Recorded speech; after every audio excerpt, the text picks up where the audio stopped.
যে ওয়েদারটা সেটা সবাইকে দেখাতে চাই।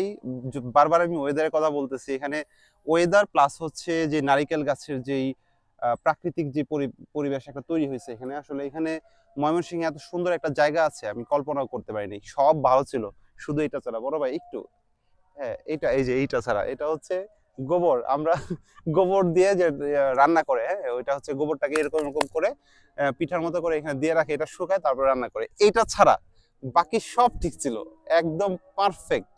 এখন আমরা বসার জায়গা পাচ্ছিলাম না, শেষ পর্যন্ত বাধ্য হয়ে সেই গোবরের পাশেই বসলাম।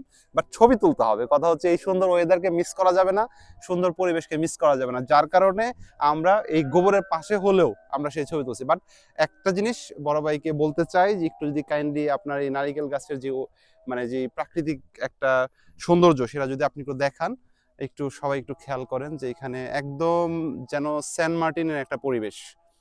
ঠিক আছে, এটা মানে খুবই সুন্দর একটা জায়গা, না আসলে বিশ্বাস করবেন না। ঠিক আছে।